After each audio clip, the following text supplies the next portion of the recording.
Halo pemirsa Cokro TV, jumpa lagi dalam acara yang lagi viral.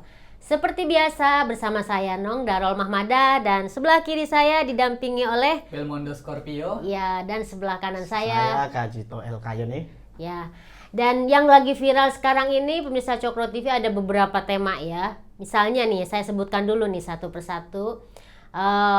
Kunjungan Presiden Jokowi dalam pertemuan KTT G7 ya, G7. Ini kalau misalnya kita lihat nih berita-beritanya, foto-fotonya, videonya itu sangat-sangat membanggakan buat saya ya secara pribadi, karena Presiden Jokowi itu di tengah-tengah pemimpin dunia itu kayak dieluk-elukan gitu kan. Kalau kita misalnya ingat nih dulu waktu waktu kunjungan Jokowi kemana itu kan sempat dihina-hina. Jokowi pelanga-pelongo lah, atau katanya nggak bisa bahasa Inggris lah, segala macam ya. Itu sempat viral juga waktu itu. Saya lupa itu kunjungan apa tuh. Sehingga ketika misalnya ngelihat peristiwa yang sekarang ini nih pemirsa Cokro TV, itu sampai saya lihat tweetnya Nadir Shah aja, Profesor Nadir Shah itu sampai bilang dia ini kayak mancing-mancing. Siapa nih yang mau bilang pelanga-pelongo punya presiden seperti itu?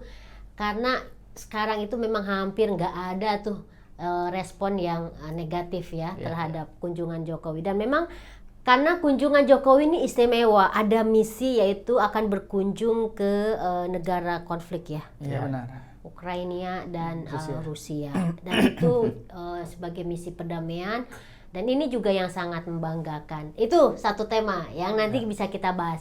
Ada tema yang lain lagi nih yang lagi rame di dalam negeri, yaitu soal penutupan Holy Wings. Nah ini heboh, sampai sekarang heboh karena awalnya pemirsa Cokro TV itu ada kayak semacam promosi minuman nih dari Holy Wing yang memakai nama Muhammad dan Maria. Nah kemudian itu gercep nih dibandingkan dengan kasus Roy Suryo, kasus Holy Wings ini gercep. 5 tersangka langsung ditangkap oleh polisi.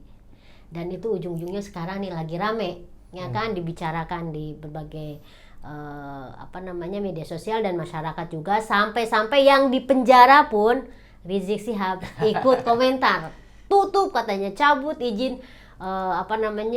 resto-resto Holy tempat-tempat Holy Wings itu, dan langsung di follow up sama Gubernur Anies.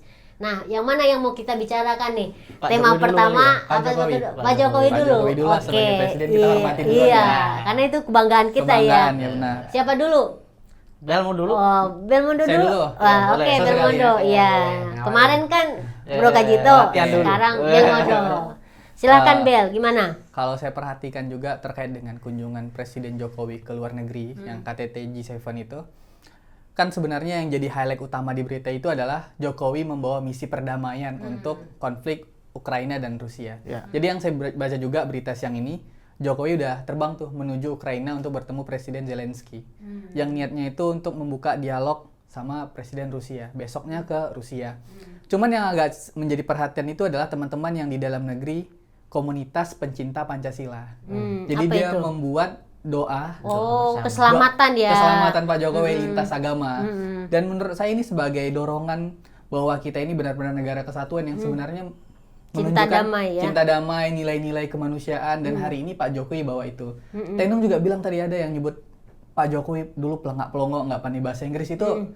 Saya rasa yang komentar itu boleh muncul deh biar kita ajak ngobrol di sini. Iya, benar-benar ya. Enak banget ya kalau dengar presiden kita digituin ya. Kalau dari saya sih sedikit itu pembukaannya. Gimana Bro? Saya melihat ini ada dua kelompok ya. Bahkan di pendukung Pak Jokowi sendiri itu ada dua opini sebenarnya. Yang pertama tentu positif karena ada heroisme di sana kan. Cita-cita untuk mendamaikan dua negara yang saat ini sedang berkonflik. Dan nggak tahu entah sampai kapan selesainya. Soalnya Rusia juga nggak mampu untuk menaklukkan Ukraina yang katanya dulu dalam tempo singkat akan ditaklukkan. Nah, faktanya kan berbeda. Ya konon ada yang menyuplai senjata, ada yang membackup dan sebagainya. Tapi di luar itu tampaknya memang perang ini akan berkepanjangan. Nah, dalam perang yang berkepanjangan ini tentu yang jadi korban rakyat kecil ya, anak-anak, wanita, lansia, terus ada situs-situs peradaban yang hancur gitu ya. Dan banyak hal lah yang kerusakan di sana. Pendidikan, ekonomi tentu juga akan macet gara-gara itu ya. Nah, misi Pak Jokowi itu ke sana untuk misi perdamaian, katakanlah begitu ya. Jadi orang menganggap ini sangat heroik, sangat Indonesia banget gitu loh. Makanya ada doa lintas agama tadi kata saudara Belmondo tadi, bahwa ini sebuah sebuah pernyataan sikap yang tegas bahwa apa yang dilakukan oleh Pak Jokowi itu cerminan dari bangsa Indonesia, cerminan dari nilai-nilai Pancasila, seolah-olah begitu ya. Jadi dalam konstitusi kita juga kan Indonesia itu menjaga perdamaian dunia kan, betul. ada kata itu betul ya. Itu di pembukaan kalau nggak salah. Iya, pembukaan UUD 45. Benar. Dan itu salah satunya ditegaskan atau dicontohkan oleh Pak Jokowi dengan pergi ke daerah konflik itu. Itu pandangan yang pertama yang menganggap itu sesuatu yang sangat heroik.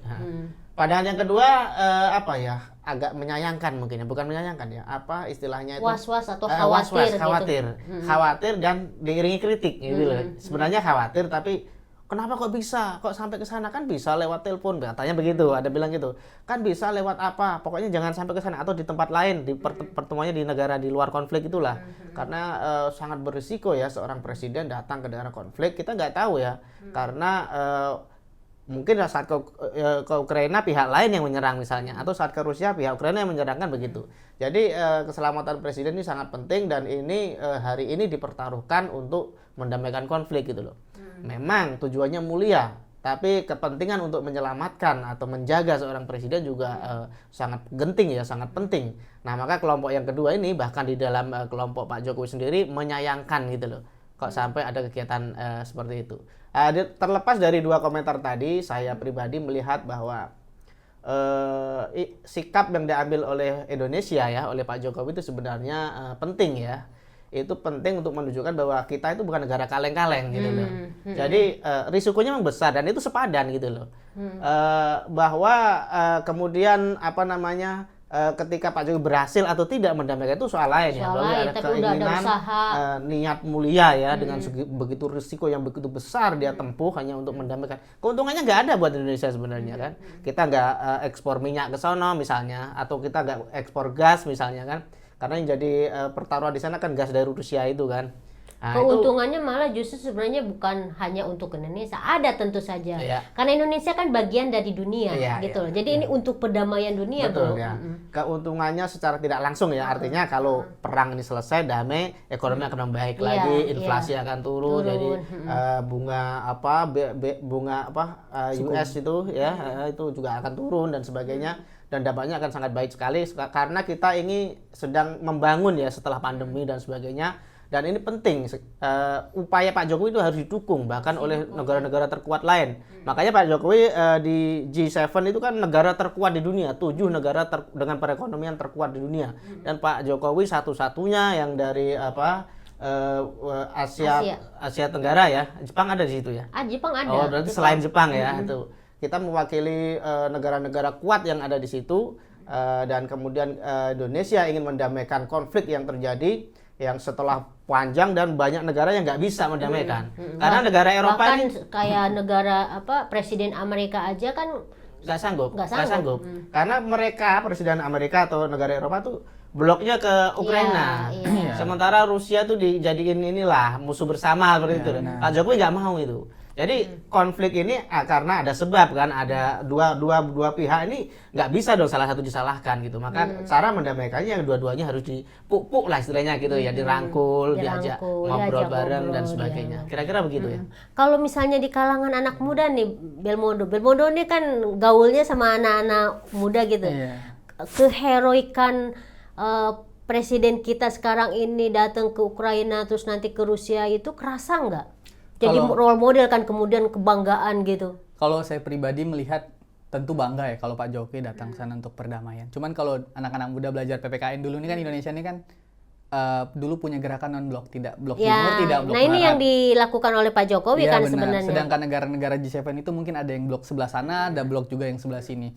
Terus politik kita kan juga politik bebas aktif. Jadi di luar negeri itu orang melihat kita itu sangat netral. Kemudian Pak Jokowi datang, itu anak muda tuh kalau cerminannya pelajaran dulu waktu sekolah tuh kayaknya keren banget presiden kita karena punya sikap yang baik untuk menjaga perdamaian. Saya melihatnya sih itu ya kalau di anak muda ya. Kalau kita ngeliat misalnya dari segi sosoknya nih ya, kan misalnya dari segi background, Pak Jokowi itu kan bukan dari militer, Ya. dari kalangan sipil, tapi beraninya seperti Ya. itu ya, dia menembus bahaya wilayah medan perang yang sangat aktif gitu.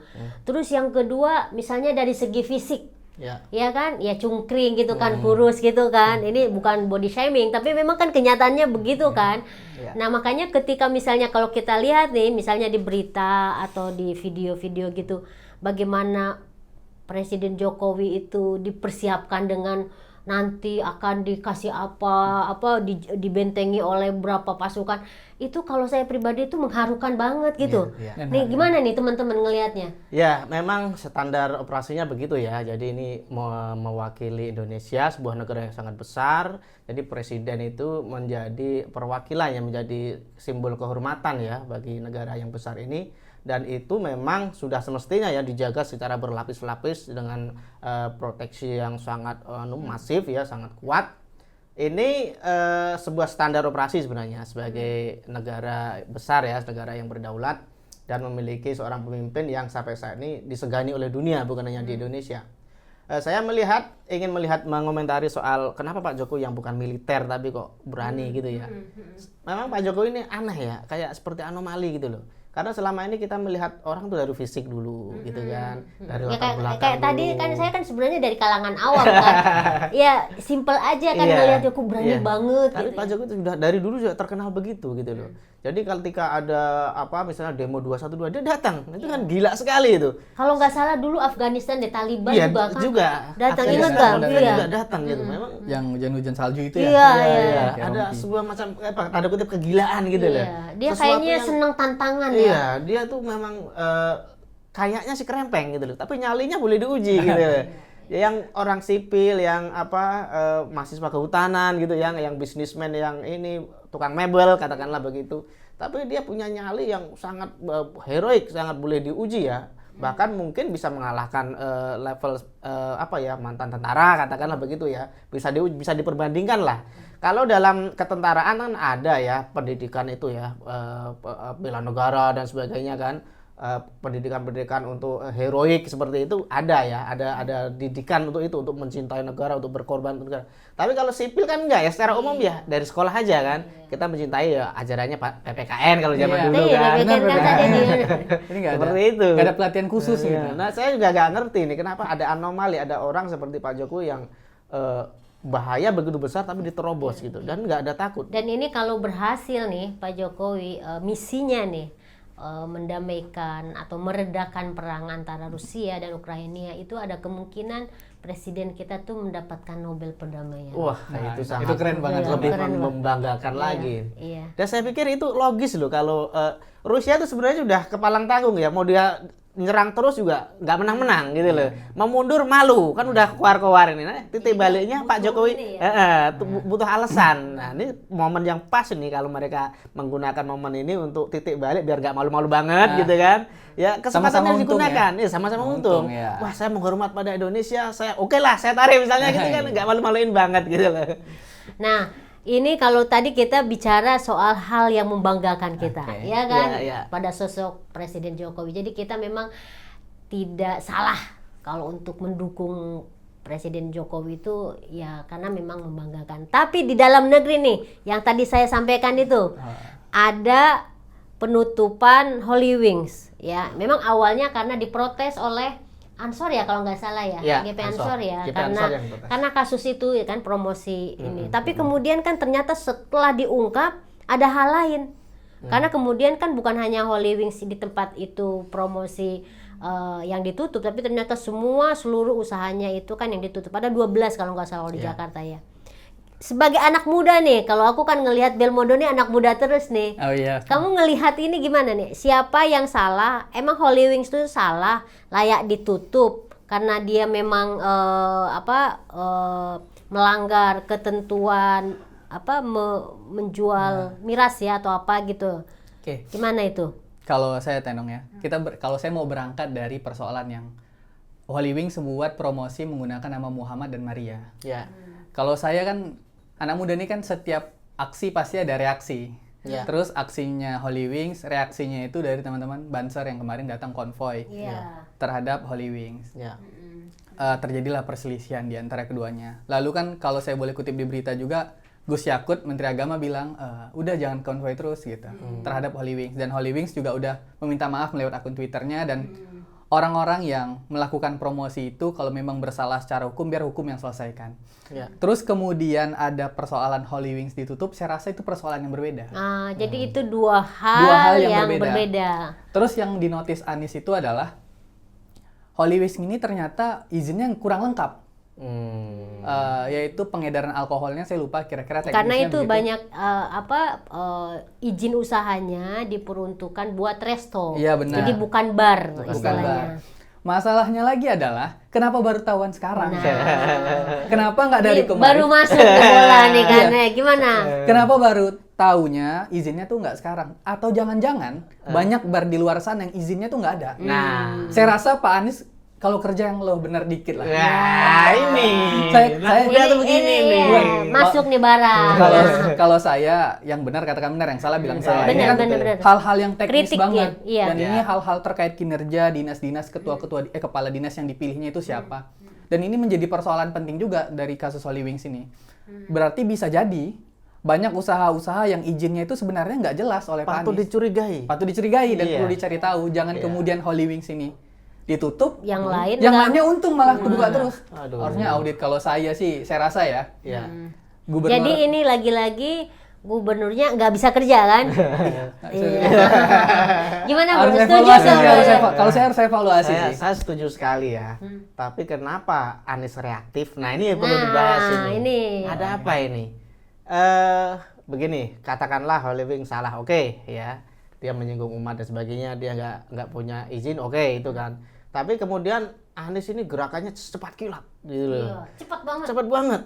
Jadi kalau salahnya di apa, karena dia promo Muhammad dan Maria tadi ada promo kan. Kan udah di polisi ya. Iya kan udah ada itu, udah minta maaf. Bahkan kalau masalahnya itu ya di luar izin tadi loh, menurut saya tuh nggak perlu ditutup, tuh kasihan karyawannya loh itu. Ada ribuan orang yang kerja, kalau semua outlet digabungkan itu loh, banyak banget itu pekerjanya. Dan orang-orang yang terkait dengan usaha itu. Jadi menutup itu bukan solusi gitu, malah menciptakan masalah baru. Pengangguran ya. Pengangguran dan sebagainya. Dan Anies ini saya melihatnya dari kacamata politik ya. Begitu sang imam udah ini keluar-keluar di Sang dalam imam tuh yang tadi di penjara itu. imam big imam keluar-keluar dari dalam penjara, wah dia tersulut. Kenapa begitu? Kenapa Anies langsung reaktif gitu kan? Langsung mengerahkan 250 Pol PP gitu kan, wah untuk menutup itu 12 outlet ya Holy Wings di Jakarta. Ini ada tendensi politik tentu saja ya, karena selama ini Anies itu kan disimbolkan sebagai pemimpin seiman. Nah, gitu ya. Jadi dia ini seolah-olah ada pertarungan antara Goliat dan Daud misalnya gitu ya. Antara Nabi Daud dengan raksasa itu ya. Nah, Anies ini seolah-olah pejuang yang telah menumbangkan seorang non-muslim yang hendak menginikan Jakarta, seolah-olah begitu ya narasi yang berkembang di antara mereka. Nah, orang seperti Anies yang dinisbahkan sebagai pemimpin Islami atau calon yang akan lahir dari umat yang memiliki narasi Islam dan sebagainya, tentu akan tercoreng kalau dia tidak berbuat apa-apa ya terkait Tidak Holy gercep Wings. tadi itu Tidak ya? gercep tadi karena ini kan jual minuman keras dan sebagainya. Itu sangat tidak Anies banget gitu loh. Anies yang dicitrakan oleh pendukungnya ini sangat bertolak belakang kan. Makanya untuk menyelamatkan muka Anies ya, dia cari muka sebenarnya. Dia harus gercep. Wah, ini kalau nggak nama saya kena ini, karena sebagian orang udah mulai menyalahkan dia memang. Wah, ini salah Anies ini, kenapa bisa Holy Wings Seperti yang gitu? tadi dibilang Iya, oleh Belmondo, aku baru ketahuannya Nah, sekarang baru- gitu ya. Nah, kebetulan izinnya juga ternyata nggak ada. Mereka nggak kerja berarti selama ini gitu loh. Dan saya curiga bahwa itu kan ada ya badan yang pemantau itu ada loh. Iya, yang pengawasan. Pengawasan tuh ada Pengawasan, loh. ya. Kenapa nggak dilakukan? Mungkin ada pungli. Nah, ini harus diselidiki nih. Benar sih. Kan banyak banget outlet yang nggak punya izin kok bisa bisa beroperasi sekian lama tanpa ada yang tahu. Padahal ada badan pengawasan loh nih. Dan sesuai kecurigaan Bro Belmondo tadi, saya juga curiga ini yang lain tuh kebanyakan ya, mungkin bukan semua ya. kebanyakan juga Jadi izinnya ini dipertanyakan. kayak kayak permukaan aja sebenarnya Iya, ya, benar. fenomena yang kelihatan di permukaan, tapi mungkin di dalamnya itu kan sebenarnya banyak ya. Banyak banget, dan ini yang tidak disadari, Kak. Itu poin pertama ya. Yang kedua yang ingin saya soroti terkait Holy Wing ini soal penistaan agamanya ya. Saya sebenarnya menyayangkan ya kenapa GP Ansor kok reaktif seperti FPI gitu loh. Oke, nggak setuju tapi nggak usah konvoy. Mediasi aja dulu, perwakilannya ngobrol gitu kan, minta penjelasan gitu, tabayun dulu gitu loh, nggak usah mengerahkan massa gitu loh. Makanya Gus Yakut melarang itu kan, karena Gus Yakut sadar bahwa ini nggak baik gitu loh. Ini kan ormas gitu ya, yang berhak melakukan itu polisi dan aparat terkait Pol PP misalnya. Maka sebagai ormas ya sebaiknya kalau nggak terima datang ke aparat dulu gitu loh. Datang ke Pemda dulu gitu loh, atau ke Holy Wing dengan alasan untuk tabayun, untuk diskusi, untuk minta penjelasan begitu loh. Jangan konvoy, jangan datangnya. Kalau enggak itu perilaku FPI itu sangat ya. Tapi mungkin jangan-jangan karena Ansor itu tujuannya sebelum itu didahului oleh Ya, ormas bisa. lain. Semoga saja begitu. Saya juga Karena menduga ini kan mungkin lebih damai kan. iya. Kalau FPI kan biasanya langsung Iya, rusak kayak gitu-gitu Iya, kan. iya, Nah, iya. ya, Semoga saja ini begitu. positive thinking aja Positive ya. thinkingnya begitu ya. Husnuzon Tapi gitu loh. kalau bisa nanti untuk Kedepannya. kedepannya jangan begitu lagi. Contoh yang di Surabaya itu nggak jadi konvoy loh. Mereka akhirnya mediasi, akhirnya oke kami tutup sementara untuk menghormati karena ini kan naik. Beberapa hari kalau udah turun kami buka lagi. Kesepakatan seperti itu. Mereka pun minta maaf, pada cabang Surabaya dan cabang Jakarta itu beda pengelolanya, beda manajemennya, beda segala-galanya, hanya Itu kan kayak namanya semacam sama. franchise aja. Franchise gitu loh. Jadi itu ya, jadi penistaan agama yang dilabelkan pada Holy Wing ini sudah kebablasan lah. Kalau mereka bersalah ya udah suruh minta maaf gitu loh. Kalau nggak ada izin oke ditutup gitu loh. Tapi ya nggak usah sampai dipasalkan penistaan agama, itu terlalu jauh menurut saya ya. Karena ya kecuali dia menyebut untuk Nabi Muhammad atau untuk Ibunda Maria itu. Nah, itu udah jelas-jelas menistakan kan. Tapi kalau masih kata Muhammad, itu masih abu-abu lah. Dia mungkin aja Muhammad Tawaf gitu. nah, itu bahaya gitu. Jadi jangan mudah tersulut bangsa Iya, ini gitu loh, bener-bener. terutama Ini GP masih ya. Ansor tuh. Janganlah, mereka tuh garda terdepan yang membentengi kerukunan. Kok tiba-tiba nge-FPI itu kan waduh, ini aneh Iya, sekali. itu juga memang aku juga Iya. sama tuh Iya. agak kecewa dengan GP Ansor soal ini. Nah, aku mau tanya juga nih, gimana Iya. kamu setuju nggak tanggapan tadi dari Kak Jito Kak Jito, ya. soal bahwa kasus Holy Wing ini kemudian Anies cari muka. Oke, terkait itu kan kacamata politiknya Mas Kajito terkait Iya. Anies Nah, kalau cari kamu muka. kacamata politik kamu gimana? Kalau saya kan saya oposisi kekuasaan gubernur DKI Jakarta dan saya melihat kinerja yang salah dan saya meng-highlight terkait izin tadi. Iya, Ternyata baru ketahuan ketika kasus Holy Wings. Iya. Terus Mas Kajito bilang ada dari mana tadi? Napi apa sih?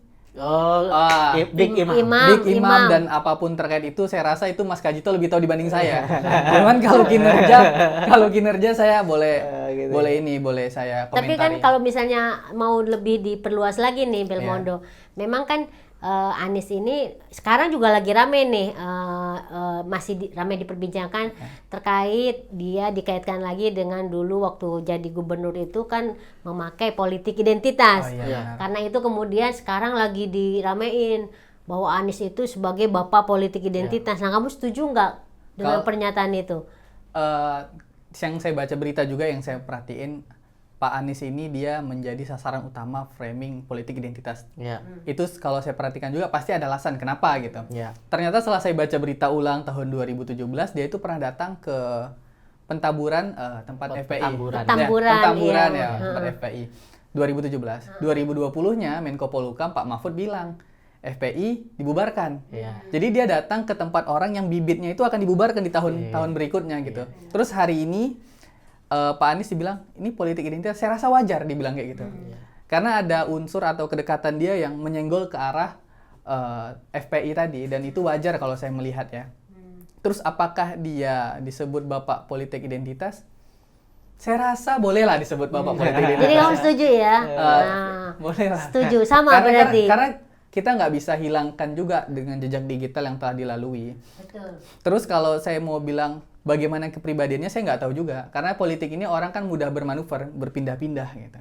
Kalau dari saya sih itu, saya agak serem nih sebenarnya Tenong. Cuman saya coba masuk gitu. Iya, tapi seru. Tapi memang yang soal Holy Wings ini, kalau kita ikutin antara pernyataan Gubernur Anies misalnya dengan wagubnya itu beda-beda loh bro. Iya, betul. Itu menarik juga ya. Iya. Ini sebenarnya mengkonfirmasi apa yang tadi kamu bilang, bahwa kasus ini Holy Wing oleh Anies itu benar-benar dijadikan panggung Iya. untuk mengkonsolidasi pendukung yang lamanya gitu istilahnya. Iya. Kayak ayo gitu ya. Ini nggak tahu apakah kebetulan atau memang ada di orkestrasi, kita nggak tahu ya. Tetapi kita ngelihatnya dari luar gitu, dari kacamata netizen gitu, itu seperti itu ya. Betul. Jadi saya ingin nambah sedikit ya, mumpung ingat bahwa soal penistaan agama tadi. Saya kira segenap pihak ya, semua pihak, baik kepolisian, baik GP Ansor, baik siapapun itu harus bersikap adil ya. Betul. Dalam kasus. Oke lah kalau kalian ingin menegakkan penistaan agama, oke. Roy Suryo kenapa Betul. nggak ditangkap-tangkap? Harus konsisten. Konsisten dong. Giliran minoritas ini dibiarin, giliran yang dinistakan mayoritas gercep banget, sampai heboh, sampai kemana-mana, itu nggak adil gitu loh. Yang namanya Indonesia, yang namanya hukum ya harus adil. Betul. Kalau Sepakat. memang Holy Wing itu pelakunya, oke lah, katakanlah dinyatakan bersalah, tangkap, oke. Tapi Roy Suryo juga dong, ini kok malah dibiarin, ini kan nggak adil gitu, itu menciderai keadilan. Saya rasa begitu ya. Ini bagus nih pas di akhirnya nih, karena ini terkait dengan aparat keamanan Ya. yang harus konsisten, istiqomah dan tegas kepada siapapun. Jadi jangan hanya mentang-mentang misalnya ini katakanlah dukungannya sangat kuat, Ya. kemudian ditindak gitu Ya. kan. Terus karena ini pelakunya karena Islam gitu, tapi bukan Buddha yang minoritas, ini diabaikan kayak gitu-gitu. Closing, Bro Belmondo. Oke, kalau closing dari saya untuk Pak Anies dulu deh. Iya, selaku Gubernur iya, DKI iya. Jakarta. Mudah-mudahan Pak Anies nonton nih ya.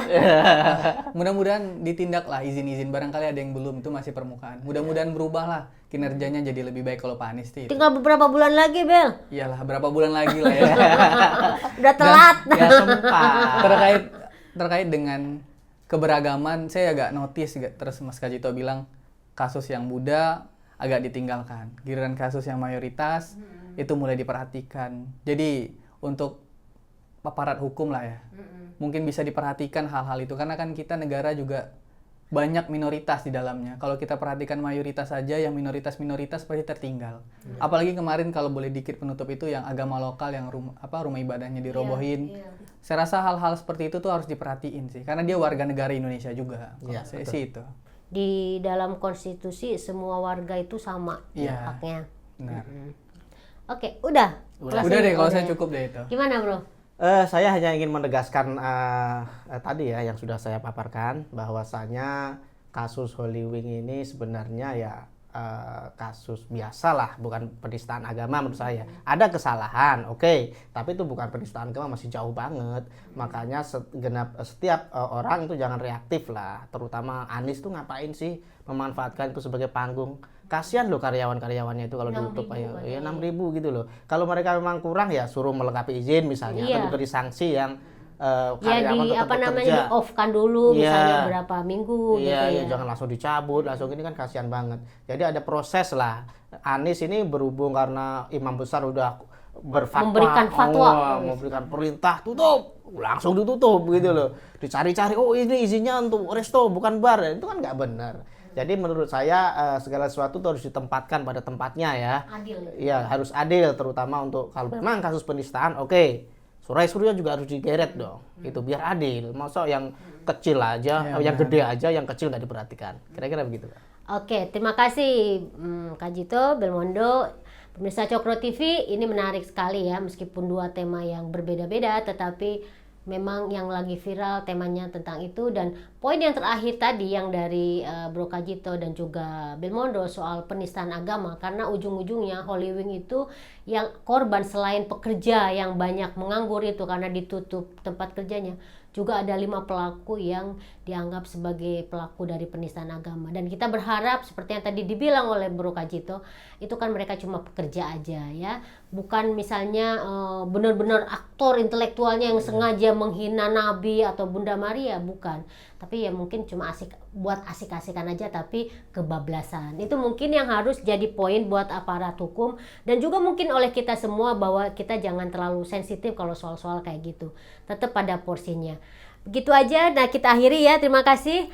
Pemirsa Cokro TV, kita akan ketemu lagi dalam program yang lagi viral berikutnya. Terima kasih. Salam sehat semuanya.